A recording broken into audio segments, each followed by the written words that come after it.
Hey folks, John with Complete Technology Solutions, your friend in the computer business. So today we have another Let's Bake a Pie episode. And this one actually was kind of interesting. You guys have, in the video you saw where I built the clock out of the Raspberry Pi. And in case you forgot that, I'll go ahead and throw a link up that video up here. Well, I had a customer that just loved the fact that I was sticking these things into non-conventional objects. Check out what he brought me that we're converting today. Here we go.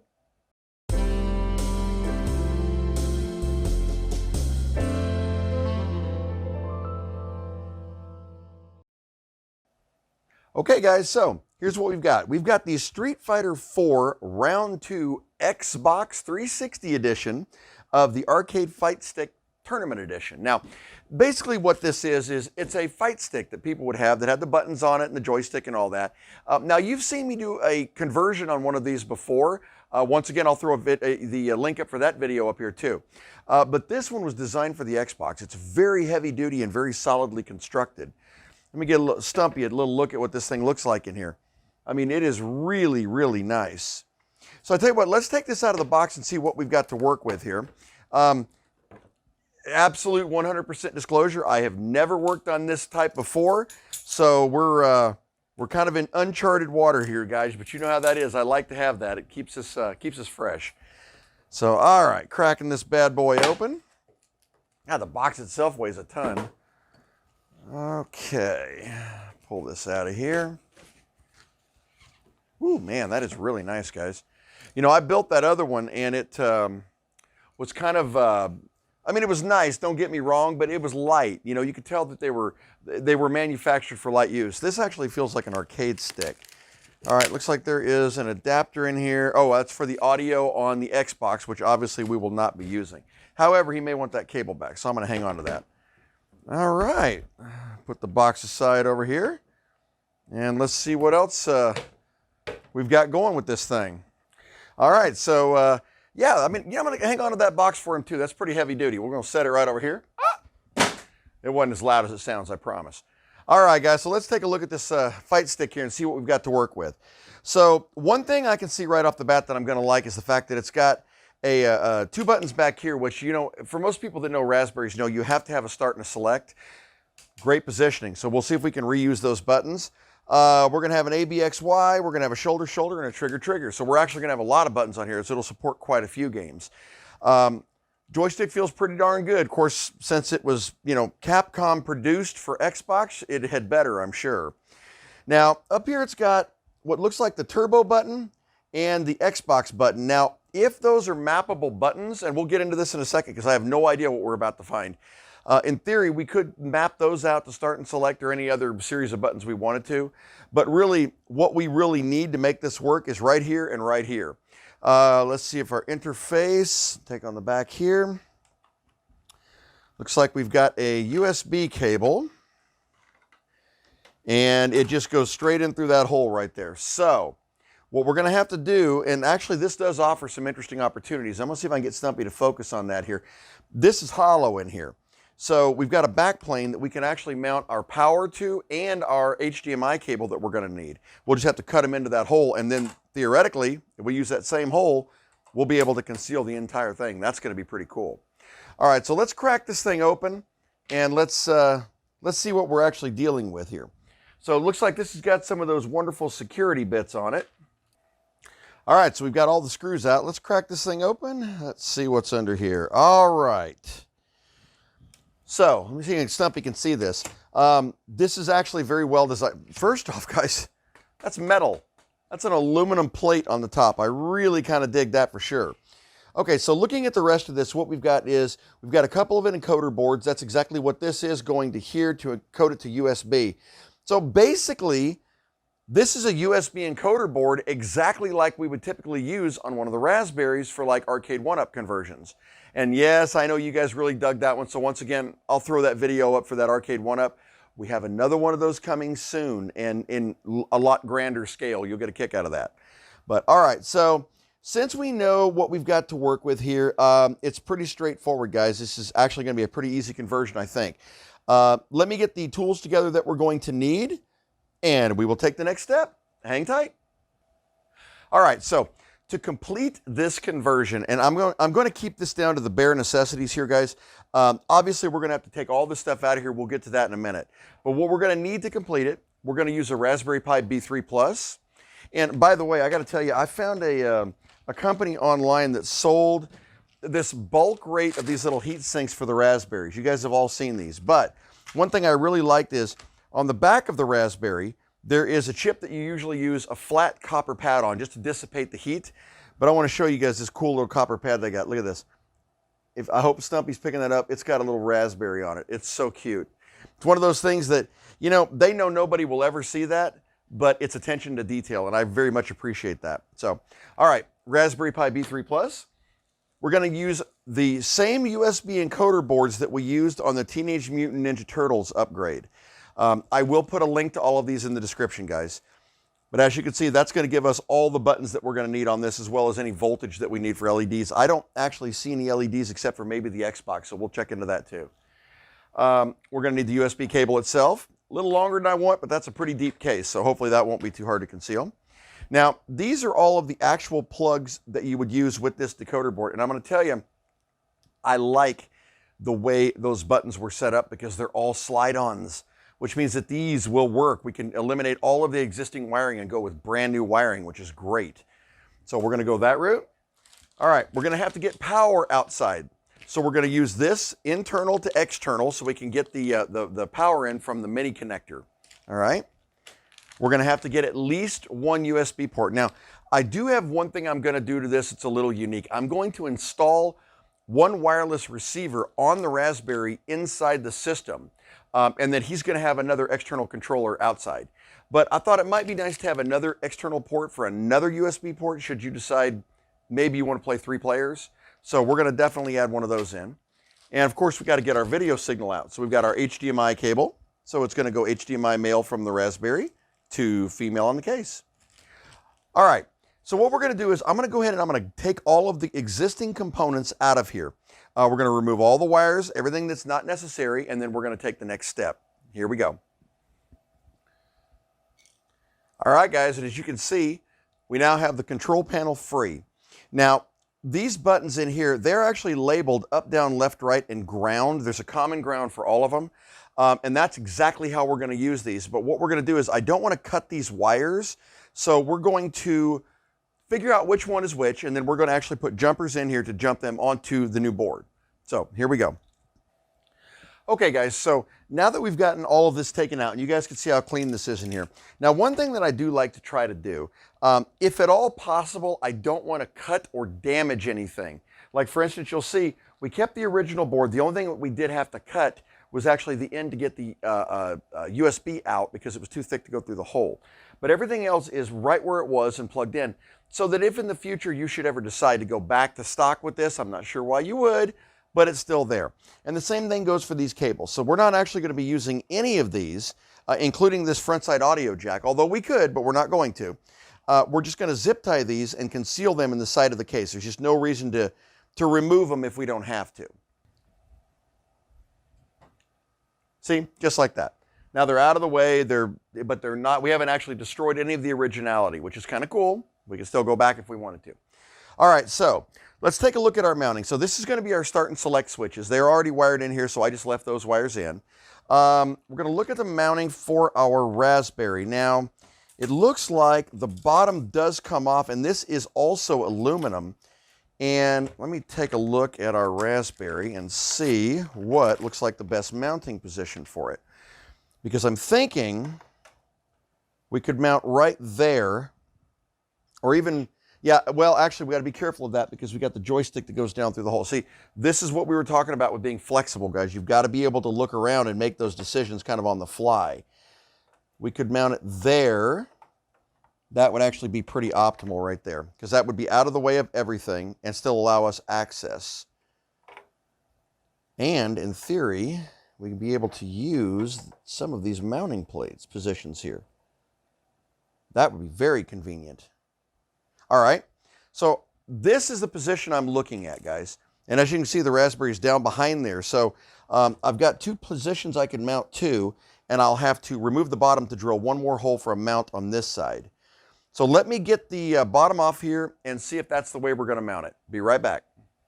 Okay, so as you can see now, we've got the bottom off of it, so we can actually work on this. And there is a lot of room between the base and this, so that's actually probably where we're going to mount that, right in our little hole here we talked about.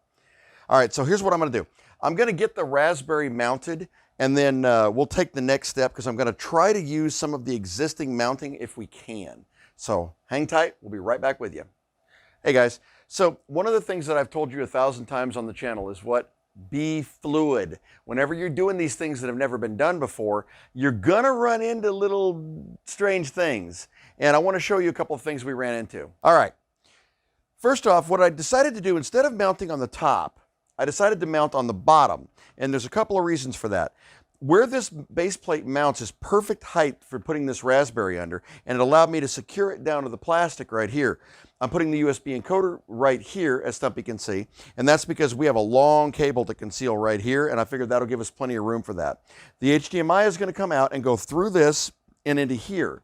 This is actually where the HDMI and power is going to be mounted. So power, HDMI will both go down and route the same direction. So what I'm going to do is I'm going to go ahead and get some cables routed, guys, and then we'll see what it's going to look like. I need to pull this box out completely. As it turns out, and I'm going to see if I can do this live with you. I don't know if Stumpy can see that, but these screws have got some kind of it's almost like a plastic, like a candy shell kind of stuff. And I'm sure it's kind of like hot snot to keep the screws from coming out. But boy, it is a nuisance to get this stuff off. It just sticks and sticks and sticks. So, all right, that one came out okay. You hear that crack? That's not the plastic. That's that yucky red stuff. I'll pull some of it off here and I'll show you. There we go. Yeah, it does not like to come off. Look at that. That stuff is like solid plastic. Yuck. All right, but unfortunately you have to do that in order to get to this. Now, I wanted to do this part separately because they designed this so well, guys, that we're going to be able to pull out this tray to put in our holes for our HDMI and our power without having to drill at some kind of weird, funky angle. So let's see if this comes out of here. All right, guys, so I wanted to show you something here. As you can see, that I have got this thing completely torn apart now. And the problem is that the way they construct these, one part reinforces the other, reinforces the other, reinforces the other. So to get down to this panel, which is what I needed to get into to cut in the HDMI and the power, I literally had to disassemble the entire thing. So it's pretty typical, and I shouldn't complain because that is quality workmanship. I'm telling you, it's solid as a rock. So what we're going to do is we're going to pull out this panel, and then what we're going to do is we're going to mount or drill in our holes for our HDMI and our power right into this. As you can see, that's the container that originally had the USB cable coming through it. So I'm going to try to use that existing the hole there they had for the HDMI or the USB, and then I'm going to cut in another one for the power. So let me take a look at this, and I'll be right back with you. Okay, so what I've done is, you can see that we cut in through the back of the plastic case, and the HDMI cable is now mounted in there. Now, I wanted to be very careful to make sure that the HDMI cable would actually mount and would solidly hold without having to, when they plugged it in and unplugged it, wiggling, it would actually remove it. So we wanted to make absolutely certain that that didn't do it. So, all right, so what we're going to do is we're going to move on next, and we're going to use the USB cables and the power. So hang tight. All right, so here's where we're at. So you'll notice I cut a little bit ahead here, and Stumpy can probably see that I've got the power, the USB, and the HDMI mounted. Now, I wanted to jump a little ahead because I got to tell you guys, that was a bear. Even though there appears to be a lot more room in here than there is, mounting is critical. Otherwise, you've got offsets and supports and everything else, so you have to be real careful. But as you can see by Stumpy here, we've got the HDMI port, we got the USB port, and we've got the power port. So we got everything that we wanted inside the little back door. So that worked out really well. All right, so what we're going to do is we're going to flip this back over on its top here, and we're going to route our cabling. Now, the controllers are going to route, everything's pretty much going to route up through this hole here in order to come to this box. Let's see here. I had done some checking on our clearances, and we have more than enough clearance when the joystick is mounted, so we shouldn't have any problem there. All right. What I'm going to do is I'm going to go ahead and flip over the joystick, and then we're going to set it in front where it's going to go. So it's going to mount just like this. So we're going to flip this over, and we're going to wire our joysticks so that we can literally just flip this right into place. Hang tight, let me get them wired up. Okay, so as you can see now, I have all of the buttons connected up, and the joystick has still got its actual original cable right here. Now what we're going to do is, I noticed that printed on this board, it actually says up, down, left, right, but none of that really matters, because at the end of the day, you're going to calibrate the controller in RetroPie, and it's going to take whatever control you want. So in other words, up is up, down is down, regardless of which way you push it. So we're going to go ahead and we're going to wire this all up in here. I'm going to fold this over, pull these cables in along with our start and our select, and then we're going to wire it from the bottom. Here we go. Okay guys, so I wanted to pause for 1 sec to show you this little section. So as you can see, we've got the top remounted, everything's fine. And we've got all of our cabling coming down through the bottom here. Now, you'll notice these came out right next to the encoder board, which couldn't have been better if we tried. That's perfect. The only ones we're going to have to probably put some extenders on are this joystick, but that's okay. We're not going to have to extend too far to get over here. And I've got some little jumpers we'll use. So, all right, I'm going to go ahead and get everything totally cabled up, kind of get it, tied in place and all that, and then we'll come back and we'll take a look at what it looks like. Here we go. Like I always say, guys, it always pays to stay fluid whenever you're doing this kind of a project. And I want to give you an example of that right now. So this joystick, when it came originally from Xbox, this was the connector that actually connected to it. Now, as you can see, you've got the 4 connectors for left, right, up, and down, and you've got one common ground, and it's a very thin wire. So what was happening is, if you tried to branch all 4 common grounds from the USB decoder, it wouldn't see them, or it would see them randomly or with really slow response. But if you put 1 to 1, it would work perfectly. So we knew that this solution wasn't going to work. That's what we had going right here. So here's what I had to do. And I'm going to try to get Stumpy in here to take a look at this. So on each of the 4 corners here of the joystick, you can see that we've got a different wire soldered in now. What I did is I went into the actual switch, the joystick itself, and on top of it you had a positive and a negative solder point where your switch was.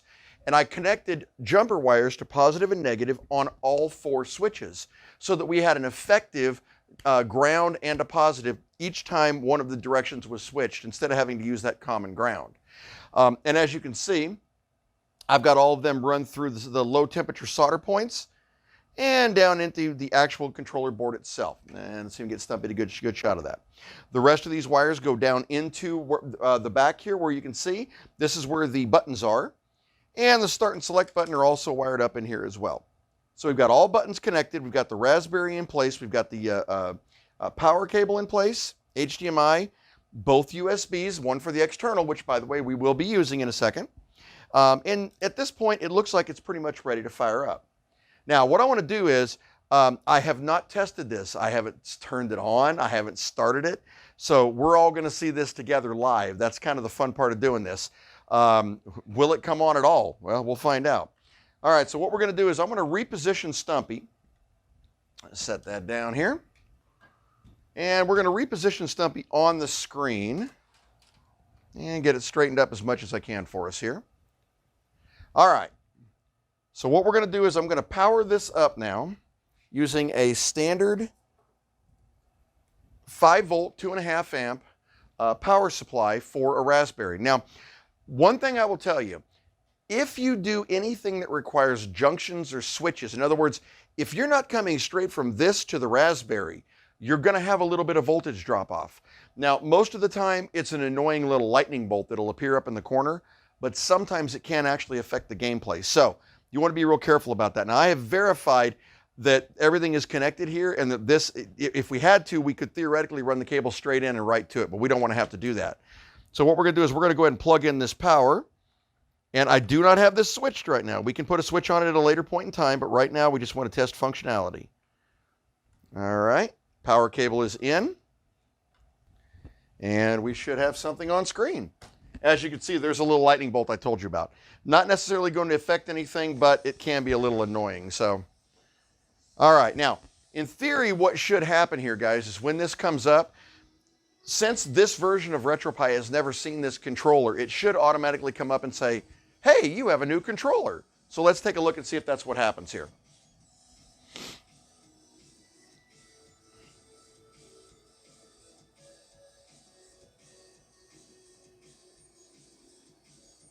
I will tell you, this has been one of the more exciting ones. You may have noticed that a couple things may have changed on my bench here. It was a real experience getting in there and trying to figure out, since I couldn't use that common ground on the joysticks, the buttons would work fine. But since I couldn't use the common ground on the joysticks, it was an interesting experience trying to figure out a way to get a ground to each one of them, considering that is not a Sanwa joystick or something where you actually have 2 points where you can solder onto or just clip onto. So that would have been great and all, but...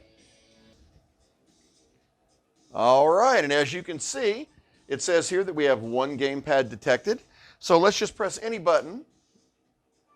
All right, so let's go ahead and map out our controls. Now this is it, guys. This is the one we hope works because I haven't tested this. So up, nice. Look at that. Now start and select we're going to put right back here on these 2 buttons. Start, select, A, B, X, Y, shoulder, shoulder, trigger, trigger. Okay. We're going to leave everything else blank.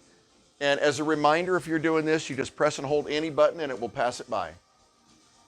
All right. And we're going to leave the hotkey off as well. Now remember, A will now take it. There you go. All right. So it looks like, let's see here, B. Look at that, guys. Uh-oh. Everything's working. That's a scary concept. Let's check some Mortal Kombat, shall we? Let's see here. And we've got a new joystick we may as well. All right, and let's go down to this one. Got to take a little getting used to have the start and select buttons right here, but it really is the most convenient place to put them. They're kind of out of the way. You're not going to bump them when you're playing. So, all right, here we go. Now, I will tell you that this does have a 4-way joystick, but I don't think it'll affect it because this was designed for Street Fighter, and in Street Fighter you got combos anyway. So let's take a look at this and see what it does. So let's put in a coin. There we go. So the coins are working. The start is working. All right. Now, one thing I would mention to you, remember we were talking about if you get any of the voltage drop-offs, you're going to notice the little lightning bolt that might come up. Now, that's going to be intermittent. Let's see if everything, oh, yep, there's our throw. There's our punch. Kick, kick, yes. High kick, low kick. Okay, let's check our block. Yep, block is working. Combos, yep.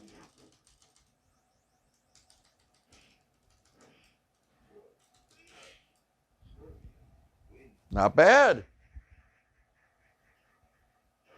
What I want to check, guys, and we'll see this together, is I want to see if our fatalities are going to work with this joystick. See that little bit of slowdown? That's the voltage we were talking about. So I may go with a slightly higher amperage controller on this. Come here, Cage.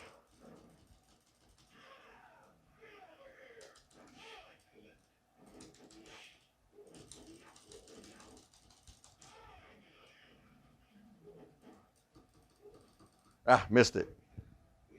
All right, well, you get the idea. So it looks like everything is actually working. I'm going to probably go ahead and deoxit those connections just to get a good solid connection as far as the power goes. But it looks like start and select takes us right back out. All right, guys, so here's what I'm going to do. I'm going to go ahead and button this thing up, and then we'll fire it up one more time, make sure everything is good. Be right back with you. All right, guys, so here we go. So we've got her all buttoned up now, all looking pretty. Check that cabling out the back. That looks awesome. Turned out just fine. Okay, so we're going to go ahead and power her up here. And like I said, we'll probably put a switch on here at some point in time. But let's fire it up and see what we get. And here we are. Right back in the system here. Let's go with something a little different. This thing was built for Street Fighter. Let's play some Street Fighter.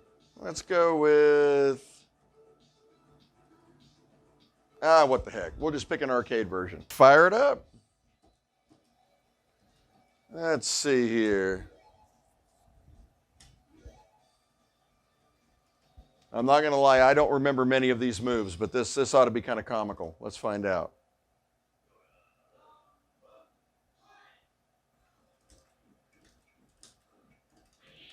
All right, which ones are punch? Okay.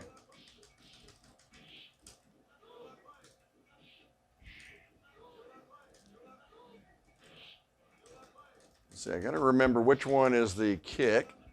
There it is.